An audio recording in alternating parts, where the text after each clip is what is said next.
Sejam muito bem-vindos ao canal, que é dedicado aos fãs de Light Novel com mundos de cultivo e matança. Vamos para a novel.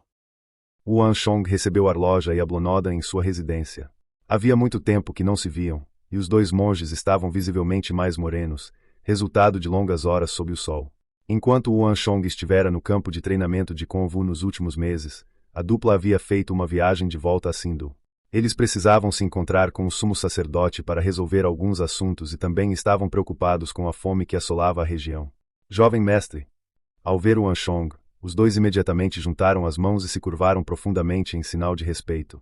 O que era raro era que, embora os dois monges antes só falassem sânscrito, desta vez, usaram o anês, idioma Han, não fluente. Isso podia ser considerado um gesto de respeito tanto para Yuan Shong quanto para a Grande Tang como um todo. Mestres, não precisam ser tão cerimoniosos. Yuan Shong acenou casualmente com as mãos. Arloja e Ablonodan já haviam ficado no clã Yuan por um tempo antes e até ensinaram a Yuan Shong a arte da respiração da tartaruga. Assim, a relação entre eles era bastante próxima.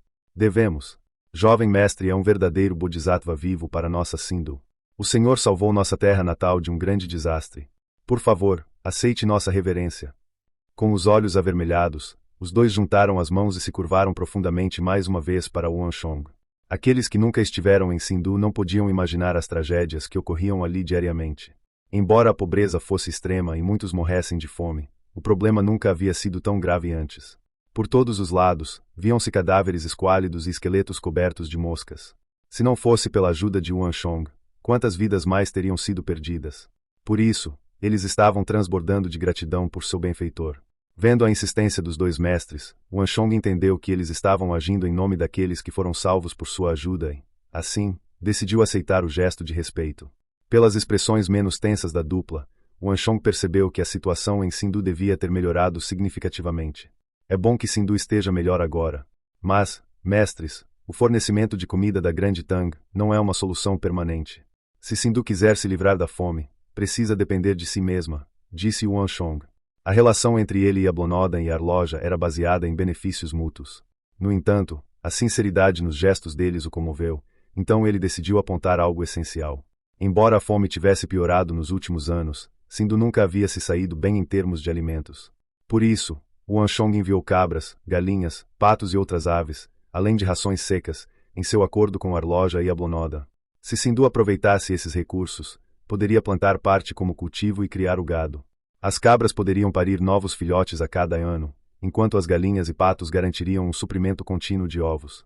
Talvez isso pudesse ajudar a melhorar a condição de fome em Sindu a longo prazo. No entanto, Yuan Shong sabia que isso dificilmente aconteceria. O sumo sacerdote de Sindu estava tão focado em superar a fome extrema no momento que negligenciou o futuro da nação.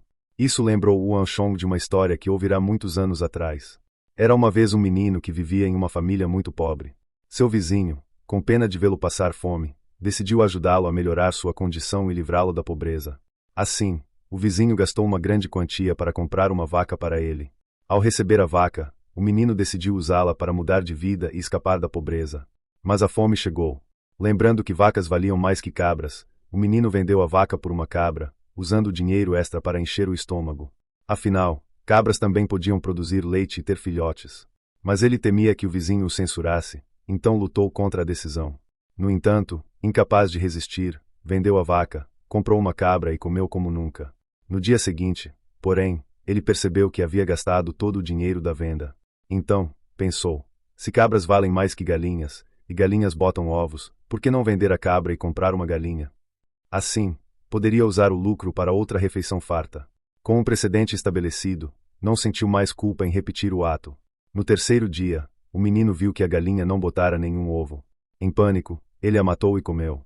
No quarto dia, quando a fome o atingiu novamente, ele olhou em volta e percebeu que não tinha mais nada. Essa era a situação atual de Sindu. Não importa quanta ajuda recebam, se não se esforçarem para mudar suas circunstâncias, o sofrimento continuará no futuro. Quanto a isso, Yuan Shong não podia fazer nada. Arloja e Ablonodan trocaram olhares constrangidos após ouvir essas palavras. Como não entenderiam a situação? Até o sumo sacerdote conhecia essa lógica, mas eram impotentes diante do problema. Guardar parte das rações traria um futuro melhor, mas significaria deixar alguns morrerem de fome. Seria necessária uma determinação imensa para isso. Não vamos falar mais sobre isso. Felizmente, Yuan Shong sacudiu as mangas e mudou de assunto. Mestres, o motivo pelo qual chamei vocês aqui é porque há um assunto que gostaria de negociar com o sumo sacerdote de vocês. Yuan Shong foi direto ao ponto. Ele não marcará esse encontro para discutir o sofrimento dos Sindis. Jovem mestre, por favor, fale. Os dois gestos convidaram-no a continuar. Gostaria de negociar um acordo com o sumo sacerdote sobre o minério de Hyderabad. Quero aumentar a distribuição do minério para as planícies centrais. Mestres, não precisam se preocupar ainda. Deixe-me terminar antes de decidirem. Vendo as expressões preocupadas dos monges, Yuan Shong ergueu um dedo, com confiança e um tom peculiarmente persuasivo, disse: 1000 taéis de ouro. Esse é o novo preço que estou disposto a pagar pelo minério de Hyderabad. Acredito que o sumo sacerdote ficará satisfeito com esse valor. Suas palavras ecoaram claramente na sala. 1000 taéis de ouro. Arloja e Ablonoda, que estavam prestes a recusar a proposta, ficaram sem palavras. Jovem mestre, está brincando conosco? Arloja perguntou, os lábios tremendo de choque. Ele não conseguia acreditar que Yuan Shong falava sério. O preço oferecido era muito maior que o atual. Claro que não brincaria com vocês em um assunto tão importante. Yuan Shong riu. Levantando-se, ele emanava uma aura de maturidade e serenidade rara para sua idade. Diante dele, até Arloja e Ablonoda não puderam deixar de levá-lo a sério. Quando ele falava, ouviam com atenção total, com medo de perder qualquer detalhe. E tudo isso acontecia subconscientemente. No início, não era assim. Eles até haviam rejeitado Yuan Shong. O principal motivo pelo qual ofereço um preço tão alto é porque espero que o sumo sacerdote me conceda a maior parte do minério de Hyderabad este ano. Yuan Shong explicou. A produção anual do minério era extremamente baixa, então as vendas precisavam ser distribuídas entre vários compradores. Ou seja, se uma facção recebesse mais, outra receberia menos. Yuan Shong estava justamente planejando tomar a parte do Califado Abássida e de Charax-Spasinu. Em sua vida passada, o Califado Abássida e Charax-Spasinu haviam massacrado todas as elites da Grande Tang nas regiões ocidentais com seus alfanjes de aço ou ots. Com dinheiro, até os demônios dançam. Yuan Shong pretendia usar seu poder financeiro para roubar a cota do minério do Califado Abássida e Charax-Spasinu, impedindo-os de formar um exército equipado com aço ou ots. O sábio vence por estratégia, não por força. As melhores estratégias militares envolvem derrotar o inimigo sem mover um só soldado. Yuan Shong não havia reivindicado os 8 milhões de taéis de ouro de Li Qingzhou apenas para nadar em riqueza. Dos 5 milhões destinados à colina da Rocha do Leão em Giana, os 3 milhões restantes seriam usados para competir pelo minério de Hyderabad. Uma guerra não exige necessariamente o brandir de espadas. Se alguém conseguir arrancar as garras e presas do inimigo, ainda será uma vitória. Além disso, Yuan Shong esperara o momento certo para seu plano do minério de Hyderabad ganhar força, e finalmente era hora de revelar a extensão de suas ambições. Ele pretendia usar a enorme quantia obtida com o minério para formar um exército pessoal de 10.000 homens equipados com aço ou ots. Assim, realizaria o desejo não cumprido da Grande Tang em sua vida passada. Com o poder das armas e sua sabedoria militar, varreria todos os países que cobiçavam a Grande Tang. Yuan Shong sabia que os Sindis, incluindo o sumo sacerdote, não recusariam sua oferta. O acordo era simplesmente grande demais para ser ignorado. Posso saber quanto minério o jovem mestre pretende comprar? Arloja perguntou com expressão séria. 1000 taéis era um preço muito mais alto que o atual, mas o suprimento de minério era limitado. Um aumento para um comprador significaria redução para outro, e, consequentemente, descontentamento. O assunto das espadas de aço Ots era importante demais para ser decidido por eles. Só o sumo sacerdote tinha autoridade para isso. Yuan Shong abriu 5 dedos e disse: 6.500 quilos. Impossível. Arloja e Ablonoda exclamaram ao mesmo tempo. Percebendo a reação exagerada, Arloja rapidamente explicou: Jovem mestre, não é que não queiramos vender, mas nem em um ano inteiro conseguiríamos extrair tanto minério de Hyderabad. O minério de Hyderabad era excepcionalmente resistente e ficava em terreno perigoso, tornando a mineração extremamente difícil. Além disso, só era encontrado em um local específico. Mas que juntassem toda a produção anual, não chegariam a 6.500 quilos. Qual é o limite atual de produção do minério? Yuan Shong perguntou, sorrindo, com as mãos atrás das costas. Ele sabia que era impossível produzir tanto em um ano. Usava esse número apenas para descobrir a capacidade real de produção e calcular a proporção que precisava assegurar. 3.900 quilos. Essa é a estimativa máxima anual. Para produzir 6.500 quilos, precisaríamos aumentar a mão de obra e a escala de produção, respondeu Arloja, sério. Então por que não expandem? Se o minério é tão lucrativo, O sumo sacerdote já devia ter pensado nisso, questionou Yuan Shong. Temos planos, mas os resultados só virão no próximo ano. Não podemos fornecer tanto agora, explicou Arloja. 1000 taéis de ouro por JN era uma oferta tentadora. Sem dúvida, beneficiaria muito Sindu. O problema era a demanda excessiva de Yuan Shong. Então 1.300 quilos seriam possíveis. Yuan Shong sorriu. Esse era seu verdadeiro objetivo. Se estivesse negociando apenas com os monges, não precisaria inflar o número. Mas eles eram os olhos e ouvidos do sumo sacerdote. Na verdade, Yuan Shong negociava indiretamente com ele. Por isso, usou um truque. Isso será difícil, mas possível. Arloja ficou em silêncio antes de concordar. Porém, levará 2 meses para concluir o acordo. Tempo suficiente para reunir o dinheiro. Eles conheciam bem a situação do aço Watts. Os 1.300 quilos que Yuan Shong pedia eram o limite do que Sindu podia fornecer este ano. Depois disso, não sobraria nada, mesmo com a produção dos meses restantes. Mas repito, só o sumo sacerdote pode decidir. Claro, digam a ele que, se aceitar meus termos, posso pagar 1 milhão de taéis de ouro imediatamente. Yuan Shong lançou sua última bomba. Sob grande recompensa, há sempre um homem corajoso. Pouco depois, Arloja e Ablonodan saíram do clã Yuan com expressões atordoadas. Yuan Shong sorriu, satisfeito. 1 milhão de taéis de ouro. Era mais de 10 vezes o valor do acordo anterior. Se 90.000 taéis já aliviavam Sindu, 1 milhão seria revolucionário. Yuan Shong conhecia a mentalidade deles. Sabia que a isca seria irresistível. Mesmo que não fosse pelo bem de Sindu, Arloja e Ablonodan fariam de tudo para convencer o sumo sacerdote. Jovem mestre, vale mesmo a pena. 1 milhão não é pouco. Velha Águia olhou para os monges que partiam. Desde que decidirá seguir Yuan Shong, tentava entender os negócios do clã Yuan. Mas 1 milhão era exagerado. Ouro é apenas metal. Logo você entenderá. Yuan Shong sorriu misterioso. A fortaleza na colina da Rocha do Leão estava sob Zhang Shouxi. O suprimento de comida, sob Zhang Munian em Jiaozi. Li Zuxin o protegia. Zhang Wentu era vigiado por lobo solitário. Quanto ao sumo sacerdote, Yuan Shong nunca o encontrara, mas duvidava que resistisse a 1 milhão de taéis. O califado Abássida e Sharak Spazinu ainda não dominavam a arte do aço Watts, então não valorizavam tanto o minério. Tudo estava nos trilhos. Yuan Shong alcançara o que julgara impossível em sua vida passada. Quando tudo estivesse resolvido, voltaria ao campo de treinamento de Kung Fu para focar em suas artes marciais. Agora, só faltava uma última coisa. Uma figura lhe veio à mente. Ele tinha 2 objetivos na capital: encontrar o general protetor do Sul Zanzhou Jianqion e investigar uma pessoa. No campo de treinamento, era difícil. Mas com a influência do clã Yuan, não seria problema. Velha Águia, como vai a investigação? Há novidades. Yuan Shong falou baixo.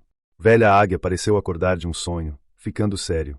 O assunto era uma missão que Yuan Shong lhe confiara após a morte do rei Sozurin. Era sua primeira tarefa desde que jurara lealdade, então Velha Águia a levará a sério. Jovem mestre, consultei amigos do Ministério da Guerra e do Ministério da Justiça. Verifiquei a origem do recruta de Convo. O senhor estava certo, a falsidade nos documentos que ele enviou à corte. Investiguei o local como o senhor pediu. Ainda não tenho certeza do que acontece, mas está ligado ao Duque de Liu. O Duque de Liu. Yuan Shong ficou surpreso. Sabia que havia algo estranho, mas não esperava a participação do Duque. Tem certeza? Sim. E descobri algo que pode interessar ao jovem mestre. O senhor talvez não saiba, mas pouco depois que deixou Convo, esse homem também saiu. Velha Águia ficará mais intrigado quanto mais investigava. Ele percebera que as tarefas de Yuan Shong, mesmo parecendo simples, escondiam camadas profundas. Yuan Shong ficou espantado. Estivera tão ocupado com os gogurios e o rei Sozurin que negligenciara isso. Ele está me seguindo. Ou é coincidência? Verifiquei. Ele saiu depois do senhor, mas não se aproximou na capital. Provavelmente, é coincidência. Além disso, ele é muito cauteloso. Encontrá-lo na complexa capital não foi fácil, mas meus rouxinóis notaram algo curioso perto da residência do Duque de Liu. Velha Águia sorriu. O local não anda tranquilo. Um homem mascarado ronda a propriedade à noite, e parece estar tramando algo. Vendo o sorriso misterioso de Velha Águia, Yuan Shong refletiu. Então você quer dizer que... Jovem mestre, verá com seus próprios olhos. A Grande Tang tinha muitos duques, cada um com origens e títulos diferentes. Alguns por mérito, outros por laços reais.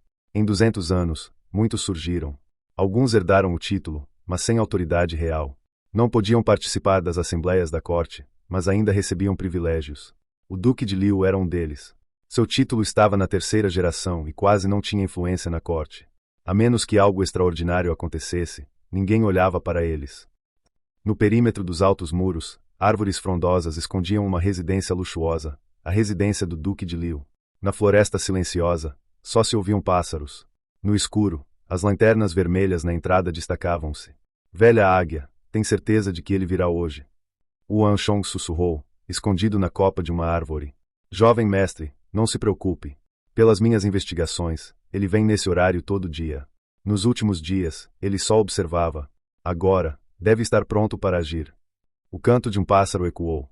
Um pequeno rouxinol pousou acima deles. Ele chegou. Velha águia murmurou. Um vulto mascarado surgiu na escuridão. Movia-se com agilidade sobrenatural, como um fantasma. Em instantes, estava diante do alto muro da residência. O perímetro do muro estava excepcionalmente silencioso. Com a aparição da figura mascarada, uma atmosfera bizarra pairou na noite tranquila. O homem não se apressou a entrar. Em vez disso, sob uma árvore, avaliou cuidadosamente os arredores. Yuan Shong já vira muitos assassinos, do califado abássida, de Goguryeo, até das ilhas orientais, como Miyazami Ayaka, mas nenhum lhe dera uma sensação tão estranha quanto este. Ele era calmo demais. Não era apenas autocontrole, mas algo arraigado em seus ossos, impedindo-o de agir precipitadamente. Parecia que, mesmo com uma lâmina no pescoço, sua serenidade não vacilaria. Yuan Shong só vira essa postura em uma pessoa antes. Será que é realmente ele? A lembrança de alguém no pico do tigre branco passou por sua mente. Velha águia insinuara que se tratava daquela pessoa. Mas Yuan Shong só confirmaria vendo seu rosto. Além disso, a estatura do mascarado era ligeiramente diferente. Claro, ele poderia ter usado alguma arte secreta para alterar seu corpo. Como estavam perto demais, Yuan Shong e Velha Águia não podiam ser descuidados. Reduziram a respiração para minimizar sua presença. Yuan Shong até usou a arte da respiração da tartaruga para selar seus poros, escondendo-se completamente. Enquanto observavam em silêncio, uma sensação súbita os atingiu, alguém os olhava. Merda, ele nos descobriu. Através das folhas, viram um par de olhos afiados voltados para eles. O brilho naqueles olhos parecia penetrar todas as camadas de disfarce. Esse cara é desconfiado demais. Yuan Shong ficou pasmo. Com a arte da respiração da tartaruga, até um especialista do reino profundo marcial teria dificuldade em detectá-lo. Velha águia, por sua vez, estava quase alcançando esse reino. Como foram descobertos mesmo assim? Jovem mestre, espere. Velha águia o segurou, impedindo-o de agir. Seu olhar grave transmitia uma mensagem silenciosa. No mesmo instante, um canto agudo ecoou no ar. Era o rouxinol treinado por Velha Águia. Yuan Shong entendeu imediatamente. O mascarado não os vira, apenas o pássaro acima deles.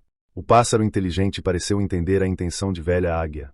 Dançou nos galhos por um momento, depois voou para longe, sumindo na noite.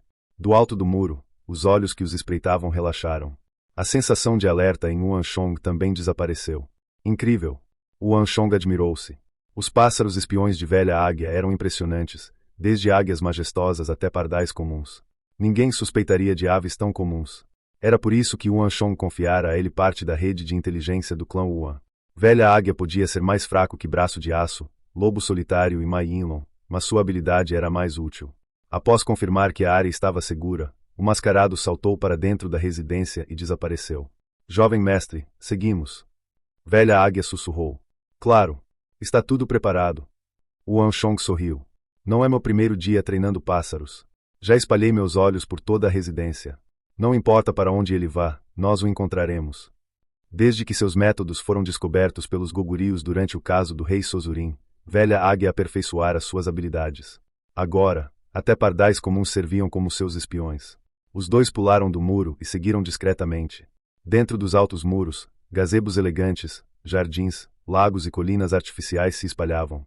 Mas o mascarado já não estava à vista. Onde ele está? Velha Águia murmurou. De repente, apontou para um gazebo.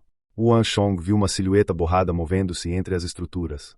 Se não fosse sua visão afiada, não a teria notado. O que ele está procurando? O mascarado agia como quem busca algo específico. Jovem mestre, continuamos. Velha Águia olhou para Yuan Shong. O Duque de Liu talvez não tivesse poder real, mas ainda era um duque da Grande Tang, com guardas habilidosos. Além disso, o mascarado era hipervigilante. Em cima do muro, Yuan Shong ponderou. Vamos descer. Preciso confirmar se é realmente ele e por que está bisbilhotando a residência de um duque no meio da noite. Era sua última tarefa antes de voltar ao campo de treinamento de Convo. Quanto ao perigo, Yuan Shong não temia nem mesmo se o próprio duque o descobrisse. Vamos. Os dois pousaram silenciosamente no pátio interno. Seguiram o mascarado, guiados pelos pássaros de velha águia, que rastreavam cada movimento dele. Esse cara é ousado demais. O que ele quer aqui? O trajeto do mascarado era caótico, ora para o leste, ora para o oeste. Até velha águia ficou surpreso. Afinal, esta era a residência de um duque imperial, protegida por especialistas. Yuan Shong e velha águia precisavam agir com cautela.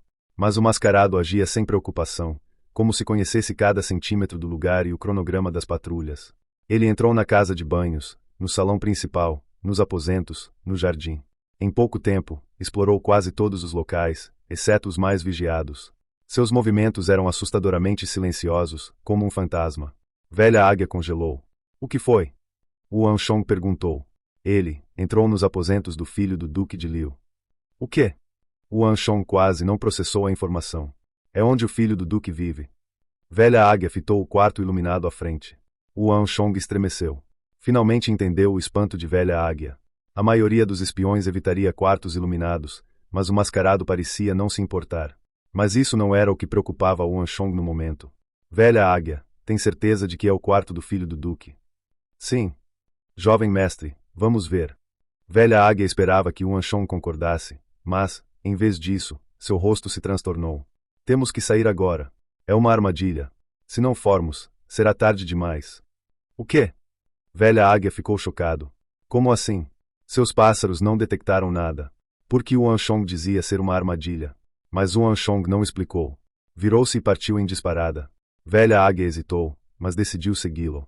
Os dois saíram pelo mesmo caminho, saltando o muro e deixando a residência para trás. Na floresta, velha águia perguntou. Jovem mestre, o que aconteceu? Velha águia, as coisas não são tão simples. Não sei se os homens do Duque notaram você, mas com certeza já viram ele. Não importa se ele está procurando algo ou planejando algo contra o filho do Duque, não vai conseguir. Yuan Shong subestimara a situação. O Duque de Liu podia estar em declínio, sem direito a interferir no governo, sendo convidado ao palácio apenas no Festival das Lanternas. Mas, mesmo assim, como um duque da Grande Tang poderia ser tão simples? Velha águia achará que o mascarado rondava a residência sem ser notado. Isso, por si só, já era subestimar o duque.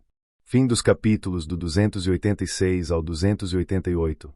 É isso, pessoal. Se gostou, dá aquele like, deixe seu comentário e compartilhe. Vamos ficando por aqui. Até a próxima, e tchau.